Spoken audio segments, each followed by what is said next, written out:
23 heures à Abidjan et partout en Côte d'Ivoire. Bienvenue dans ce dernier point de l'information. Madame, monsieur, bonsoir. Disparition, enlèvement d'enfants, assassinat, le chef de l'État condamne ces actes criminels. Le président de la République, Alassane Ouattara, s'est adressé ce soir à la nation. La déclaration dans quelques instants. Le Conseil des ministres de ce mercredi 7 mars s'est longuement penché sur le phénomène d'enlèvement d'enfants. Des dispositions sont prises pour traquer et arrêter les commanditaires. Des enquêtes sont en cours. Elle s'est illustrée de fort belle manière dans le secteur d'activité qui, d'ordinaire, est réservé aux hommes, la pré-collecte et la collecte des ordures ménagères. Cela n'a plus de secret pour Quadio Emilienne. Elle a commencé lentement et sûrement en 1998. Aujourd'hui, elle est à la tête d'une entreprise spécialisée dans le domaine qui emploie plus de 500 personnes. Disparition, enlèvement d'enfants, assassinat, le chef de l'État condamne ces actes criminels.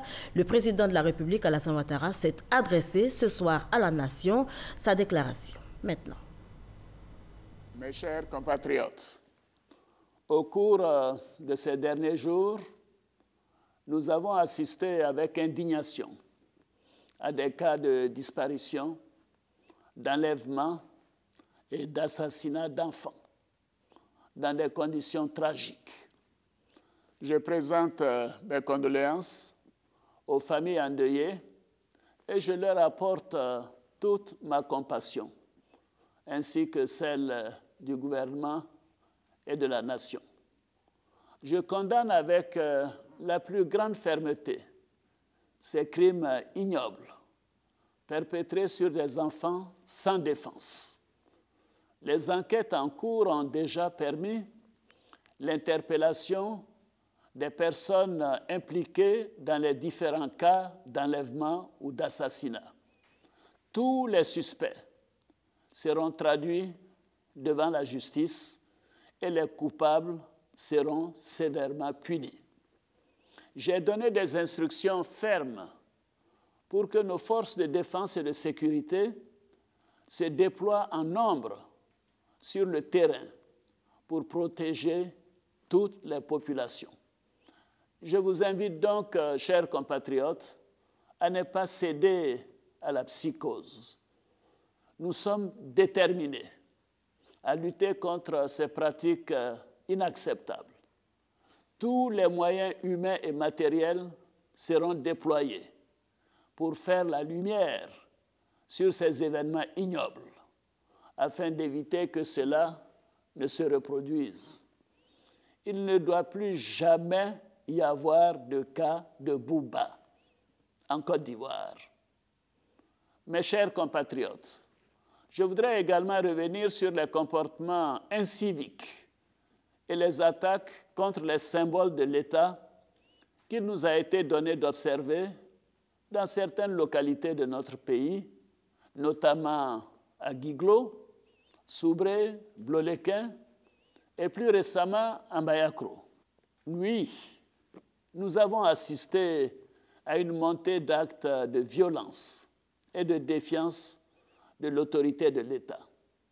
Des familles ont été endeuillées, des symboles de l'État ont été saccagés. Je vais dire ma peine et la solidarité de la nation à toutes les victimes, ainsi qu'à leurs familles. La justice sera saisie et plusieurs personnes ont déjà été arrêtées. J'ai demandé au garde des Sceaux de faire aboutir toutes les enquêtes dans les plus brefs délais et de traduire devant les tribunaux tous ceux qui sont impliqués dans les cas de destruction d'édifices publics ou de violence contre les représentants de l'État. Des sanctions exemplaires suivront. J'ai instruit le Premier ministre et les différents membres du gouvernement à l'effet de poursuivre leurs actions en vue d'apporter des réponses aux préoccupations des populations ivoiriennes et des résidents de notre pays, tout en les enjoignant de prendre des mesures fermes contre tous les actes inciviques notés sur l'ensemble du territoire. J'ai également instruit toutes les forces de sécurité pour qu'elles ne tolèrent plus les attitudes contraires aux lois et règlements de notre République, ainsi qu'à la quiétude des populations. Cependant, je serai particulièrement vigilant sur le comportement de nos forces de sécurité. Le racket sera sévèrement sanctionné. Mes chers compatriotes, les comportements inciviques de ces derniers mois nous interpellent tous. Ils sont contraires à l'idéal de société que nous voulons bâtir et aux antipodes des valeurs de la République, de notre République. Par ailleurs, nous constatons aussi que les recours normaux à la médiation, la facilitation, l'arbitrage et le dialogue, selon les canaux traditionnels, ne sont plus utilisés pour la résolution des conflits fonciers et communautaires. Je voudrais à nouveau m'adresser aux rois et chefs traditionnels, ainsi qu'aux guides religieux, afin qu'ils continuent de jouer leur rôle de promoteurs des valeurs morales, de médiateurs et de régulateurs de la vie en société. La Chambre des rois et chefs traditionnels, qui a été érigée en institution de la République, est un premier recours en cas de crise locale. Mes chers compatriotes, la Côte d'Ivoire est aujourd'hui un modèle pour de nombreux pays. Nous devons préserver cet acquis. C'est pourquoi je veux appeler chacune et chacun de nos concitoyens au respect et à la tolérance. Privilégions le dialogue et ayons recours aux institutions de la République pour régler nos différends. Nul n'a le droit de se faire justice lui-même. Plus que toute autre chose, j'en appelle au respect de la vie humaine, car la vie humaine est sacrée. Mes chers compatriotes, la Côte d'Ivoire nouvelle à laquelle nous aspirons tous garantit à chaque Ivoirienne et à chaque Ivoirien le respect de ses droits.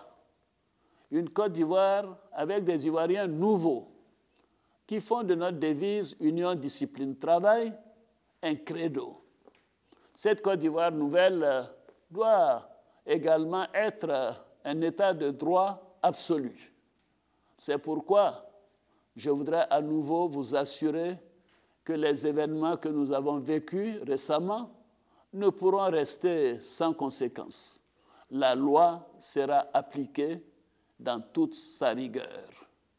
Je veux enfin vous assurer de ma détermination à continuer d'œuvrer sans relâche à la consolidation de la paix et de la cohésion sociale dans notre pays.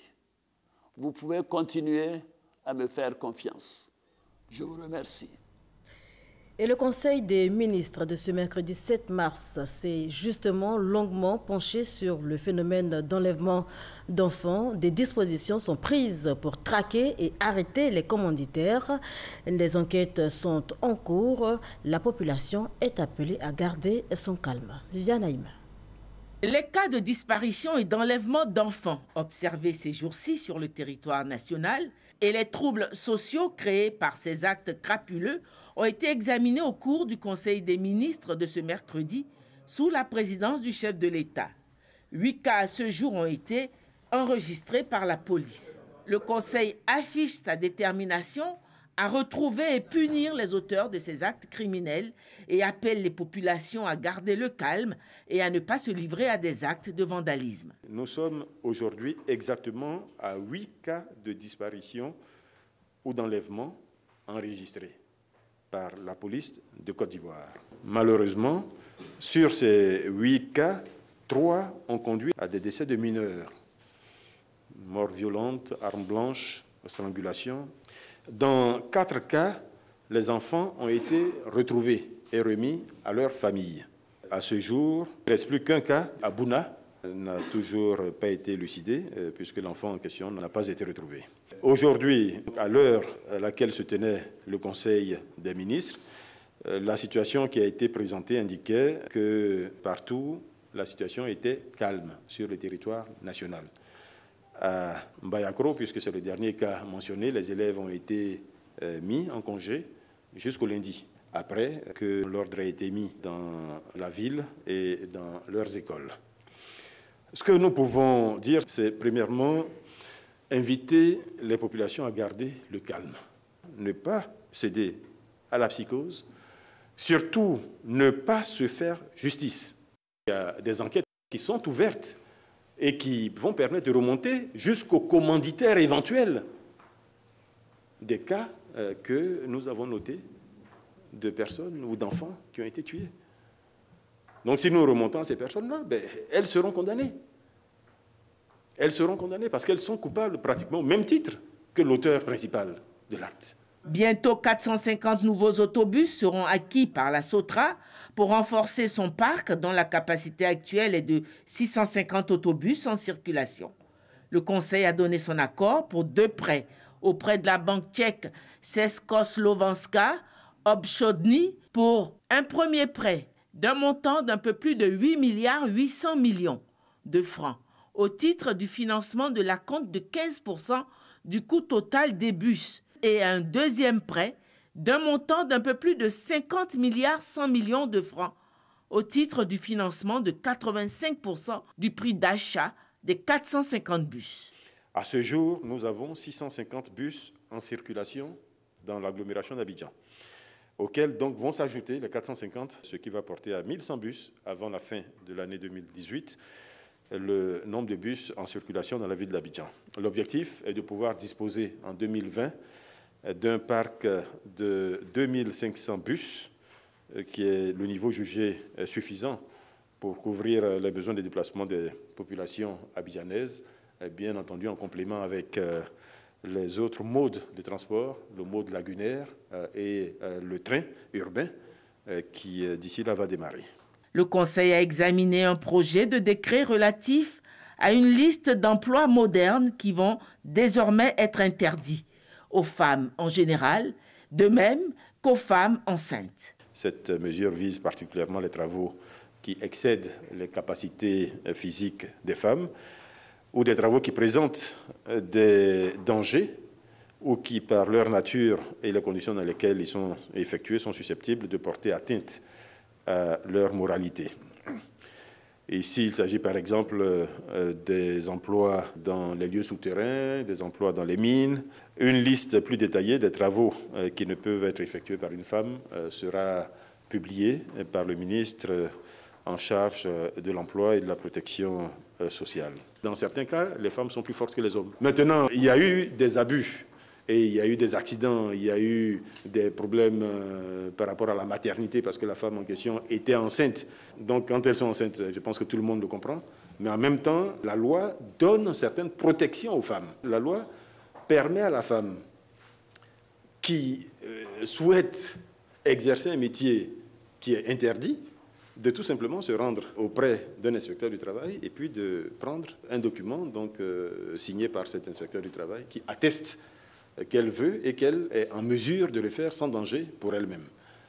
Donc, il ne s'agit pas du tout d'infantilisation, bien au contraire, il s'agit de protection des femmes. Plusieurs nominations dans les départements ministériels et structures sous tutelle proposées par le comité chargé de l'examen des projets de nomination ont été validées par le Conseil. Traduisez désormais le sigle MASSA par Marché des arts et du spectacle d'Abidjan. C'est un changement de dénomination, vous l'avez compris, pour bien acter le fait que les spectacles qui viennent peuvent venir de partout à travers le monde, puisqu'on a reçu des spectacles venant d'Asie, d'Europe, d'Amérique latine, etc.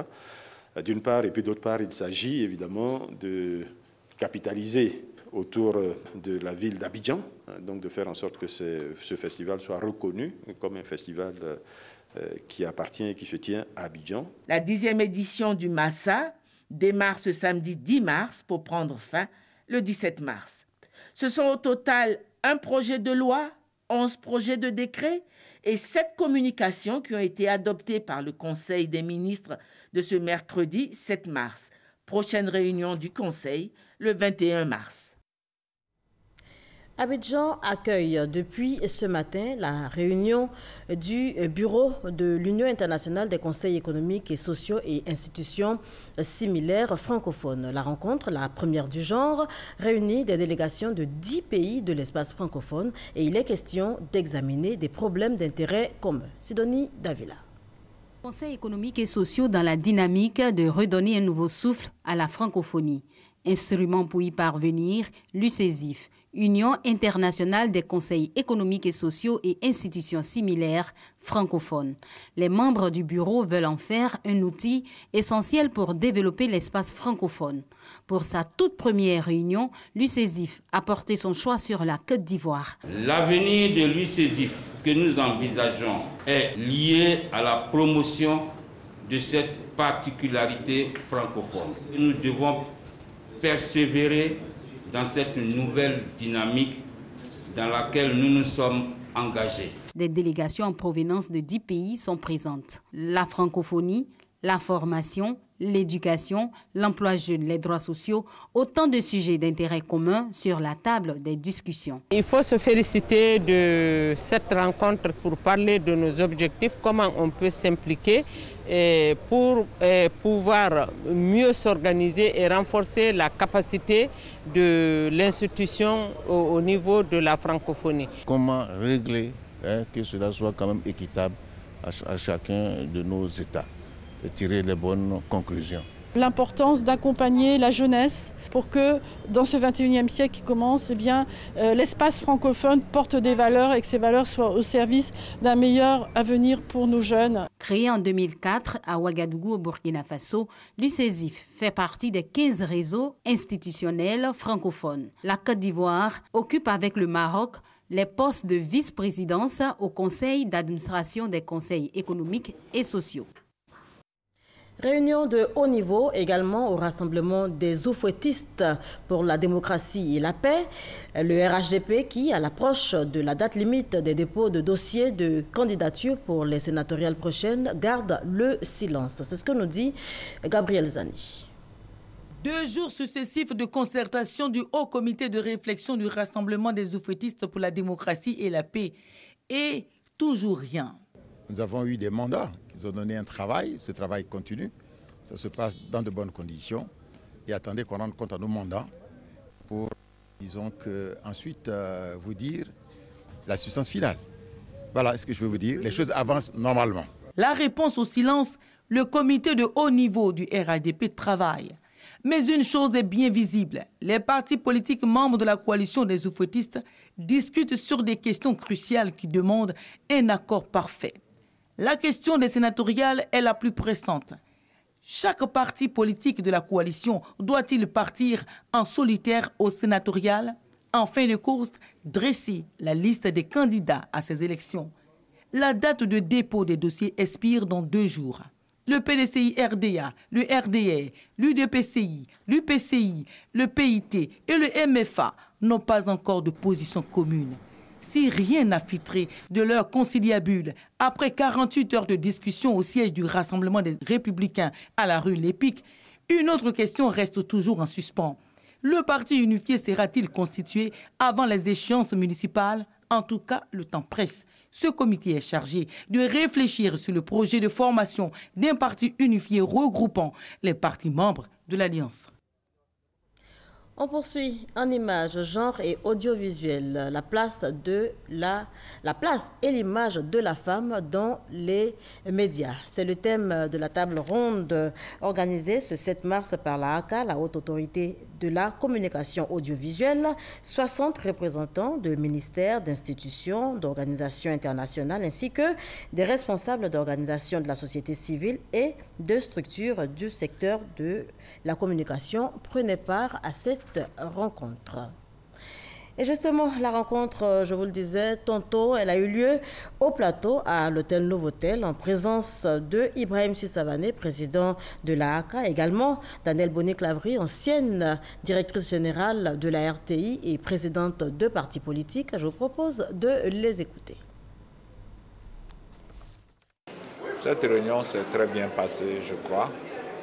Il y a eu une participation de qualité, il y a eu des interventions très intéressantes. À la fin, il y a eu beaucoup de propositions.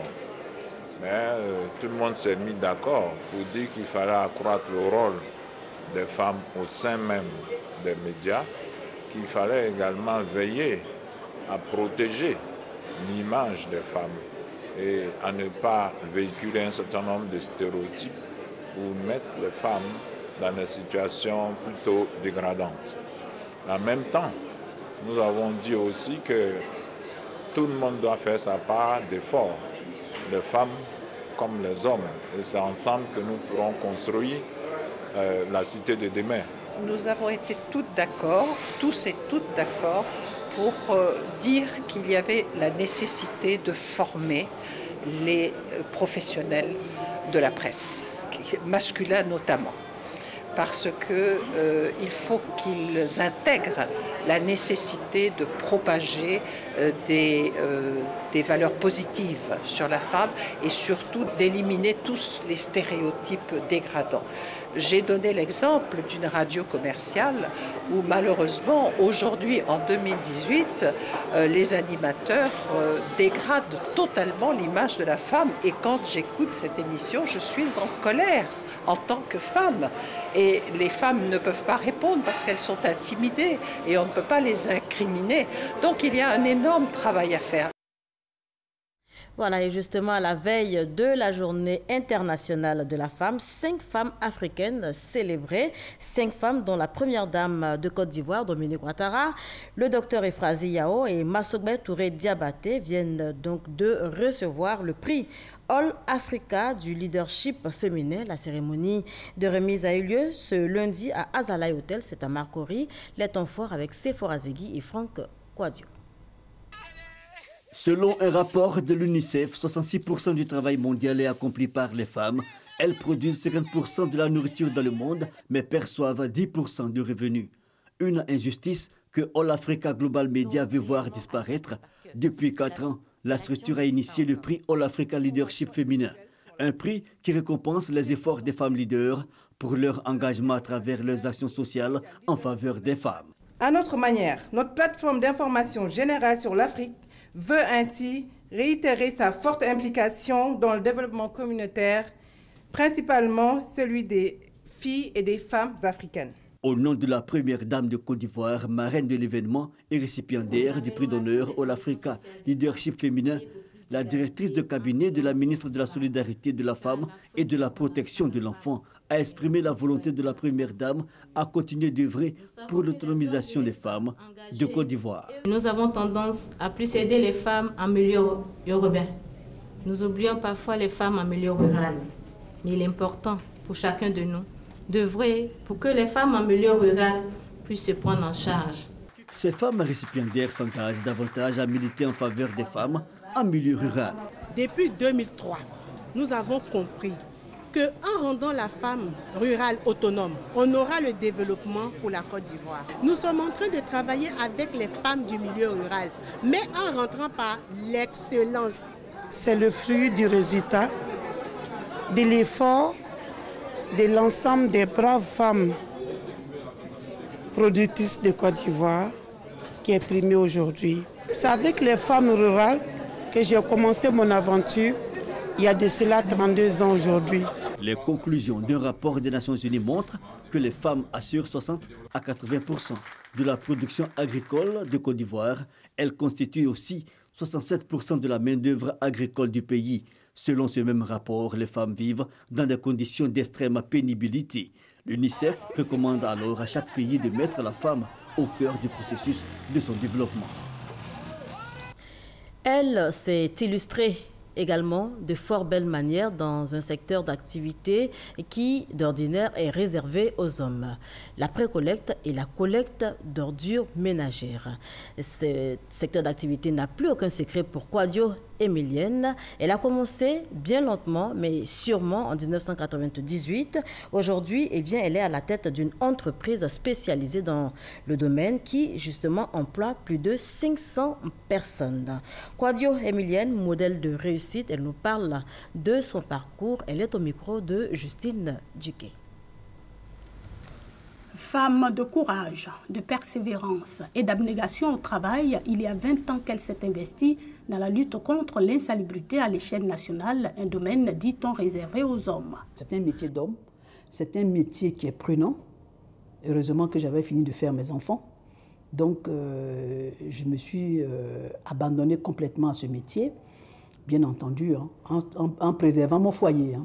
Sur la base d'une formation en matière de gestion de la salubrité et de l'environnement, Dame Kouadio Emilienne s'est consacrée corps et âme à cette activité au point d'être aujourd'hui une femme rompue à la chose, à la tête d'une entreprise qui emploie plus de 500 personnes. Je suis partie de rien. Monsieur Nkoumou Mobio, du maire de la ville d'Abidjan, avait en son temps donné la possibilité à chaque Ivoirien, à chaque personne, de s'intéresser à cet aspect-là. Et malheureusement, il n'y en avait pas plusieurs, et d'où j'ai eu cette opportunité de m'y investir. Avec 5-6 camions, et puis par la suite, je me suis retrouvée avec plus de 150 camions. À l'époque, je dis bien, 150 camions, d'où j'étais leader. Et aujourd'hui, bon, j'ai plus de 150 camions, hein, c'est clair, parce qu'il y a plusieurs opérateurs aujourd'hui. Mais je veux dire que les choses se sont bien passées jusque-là. Chemin faisant, son époux a abandonné son métier pour l'accompagner dans la gestion de cette entreprise qui, au départ, n'était qu'une petite affaire. Un jour, bon, c'est long à raconter, mais elle a débarqué là où je travaillais, j'étais dans une banque. Elle allait jusqu'à voir le directeur général de cette banque pour dire, écoutez, ou bien mon mari part d'ici, ou bien on a une petite affaire, je la ferme. Là, depuis que je le reviens, depuis 2003, tout se passe vraiment très très bien. Une journée de travail avec Dame Kouadio Emilienne, c'est non seulement les directives au bureau, mais c'est aussi et surtout le suivi du travail sur les lieux de ramassage et de décharge des ordures ménagères. Vous avez regardé si tous vos camions sont sortis? Oui, j'ai vérifié cela avec le chargé de l'exploitation. Tous les camions sont sortis ce matin sans problème.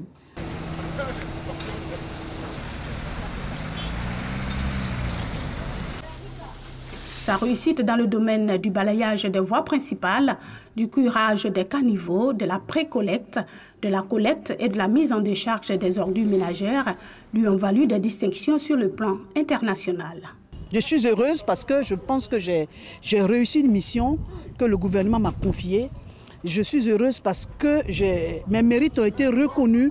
Sur le plan international, j'ai eu un prix à Francfort, j'ai eu un prix à Londres, j'ai eu le prix de Suisse, j'ai eu le prix de Paris et j'ai même eu le prix de New York.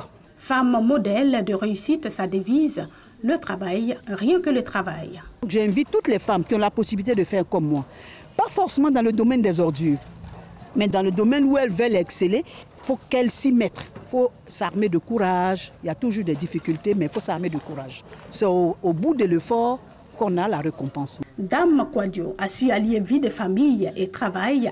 Son souhait, rendre l'entreprise encore plus performante pour relever le défi de la salubrité à Abidjan, voire dans toute la Côte d'Ivoire. Hors de chez nous, en Sierra Leone, plus de 3 millions d'électeurs appelés aux urnes ce mercredi pour des élections législatives doublées de la présidentielle, des élections qui ont suscité beaucoup d'engouement. Herman Guivet. Dans un des nombreux bureaux de vote de Country Town, la capitale de la Sierra Leone, des électeurs accomplissent leur droit de vote. Des bureaux de vote ouverts depuis 7 h ce matin qui refermeront à 18 h. Le président sortant, Ernest Bai Koroma, ne peut plus se présenter après 2 mandats, mais son ministre des Affaires étrangères, Samoura Komara, aura la lourde tâche de porter les couleurs du parti au pouvoir, l'APC. 16 candidats sont en lice pour cette présidentielle. Un scrutin à la fois présidentiel, législatif et communal, où plus de 3,1 millions d'inscrits sont appelés aux urnes. Le candidat du parti de l'opposition SLPP a voté à Freetown. Julius Maada Bio se dit entièrement satisfait du processus des électeurs sierra-léonais qui attendent beaucoup de ces élections. La situation est très difficile. Si vous n'avez pas d'argent, c'est très dur d'envoyer vos enfants dans une bonne école. Si vous n'avez pas d'argent, vos enfants ne peuvent pas avoir une bonne éducation. C'est pour cela qu'il faut que la situation change. Il y a eu beaucoup de favoritisme. Les gens ont été choisis non pour leurs compétences, mais parce qu'ils étaient loyaux au parti ou en raison de leur appartenance tribale.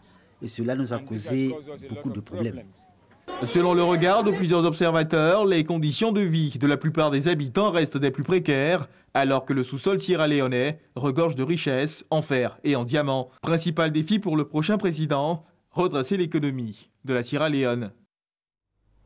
Voilà, et on termine avec cette information en sport. En 16e de finale, la Ligue des champions africaine, l'ASEC Mimosa, a battu cet après-midi le Zesco United de la Zambie sur le score de 1-0. Et le deuxième représentant de la Côte d'Ivoire, le WAC de Williamsville, lui a été battu par le WAC de Casablanca sur le score de 7-2. Notez que les manches retour donc, se joueront les 17 et 18 mars prochains, ici même à Abidjan. C'est sur cette information que je vous dis au revoir. Merci de nous avoir suivis.